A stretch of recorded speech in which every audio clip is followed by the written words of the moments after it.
It's obvious. Thank you. Hi Suresh గారు, నాతోటి మాట్లాడతారా? ఎలా ఉన్నారు? చెప్పండి. నిజంగా ఇంతకుముందు వచ్చిన ప్రెస్ మీట్లకి అనసూయ వేరు, ఈ ప్రెస్ మీట్కి వచ్చిన అనసూయ వేరుగా కనిపించేసింది మనందరికీ.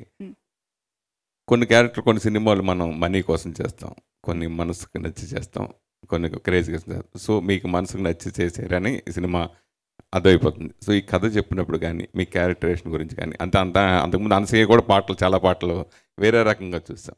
సో ఈ రకంగా దీనికి మీరు ఎలాంటి కేర్ తీసుకుని చేశారని?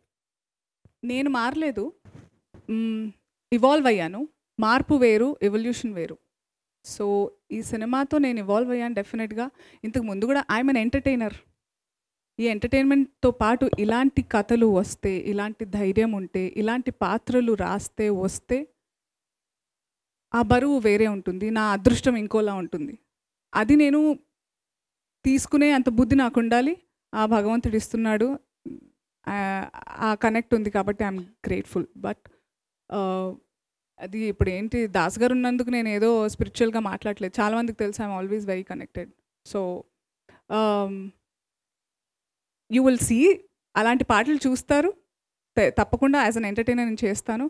బట్ ఈ సినిమా అనేది అంటే ప్రతి పాత్ర నాకు నచ్చే, కనెక్ట్ అయ్యి చేస్తాను. కానీ ఈ సినిమా ఇట్స్ ఎలా చెప్పాలి నేను, ఇది జరిగింది, ఇది ఎలా చెప్పాలి సార్? భయ్యా, అనసూయ గారు మనకి సాక్షిలో పనిచేసిన దగ్గర నుంచి, ఆ తర్వాత జబర్దస్త్, ఆ తర్వాత యాంకర్, ఆ తర్వాత మీరన్న మీ దృష్టిలో ఉన్న రోల్స్గా మనకు తెలుసు. కానీ అనసూయ గారికి నేను మీడియాకి తెలియజేయాలనుకుంటున్న విషయం ఏంటంటే, భూదానోద్యమం ఎక్కడ జరిగిందో ఆ గడ్డ మీద పుట్టిన బిడ్డ అనసూయ. భూదాన్ పోచంపల్లిలో. అనసూయ గారి తాతల ఇల్లు 100 గడపల ఇల్లు. నల్లగొండ జిల్లాలో ఉన్న ఇల్లు ఎవరిదంటే అది అనసూయ గారి తాతల ఇల్లు. ఆ 100 గడపల ఇంట్లో 1000 మందికి భోజనం పెట్టిన ఇల్లు ఆ ఇల్లు. భూదానోద్యమంలో పాలు పంచుకున్న చాలా ఉద్యమకారులను నిలబెట్టిన ఇల్లు ఆ ఇల్లు. తెలంగాణ సాయుధ పోరాటంలో పాలు పంచుకున్న చాలామంది పోరాట యోధులకి అన్నం పెట్టి ధైర్యం ఇచ్చిన ఇల్లు ఆ ఇల్లు.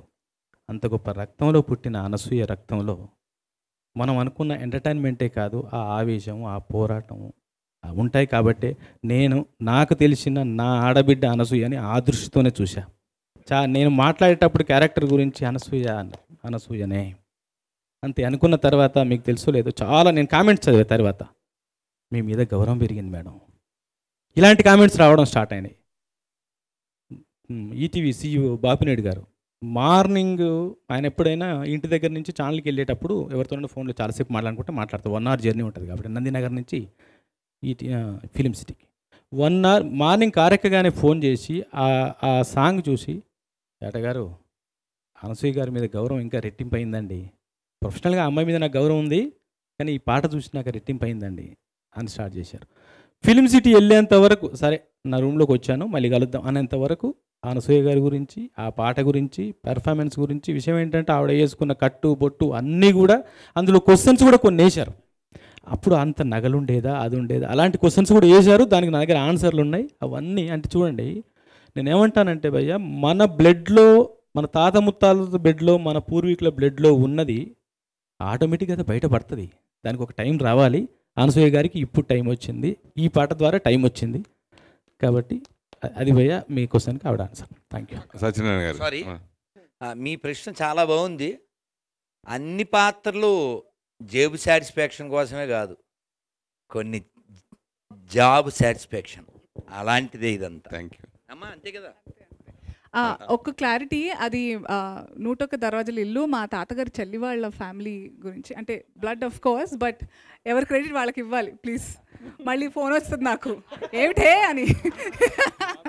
మామూలుగా అనసూయ ఎవరు ఏ కామెంట్ చేసినా చిటికలో ఏకిపారేసే అనసూయ, ఇది రిలీజ్ తర్వాత చాలా కామెంట్స్ మీకు రావచ్చు, వస్తాయి కూడా. సో ఆటకి ఎలాగ? అప్పుడు 35 ఉన్నాయి, ఇప్పుడు 39 వచ్చాయి. ఏదో ఒక అర్థం ఉండాలి కదా.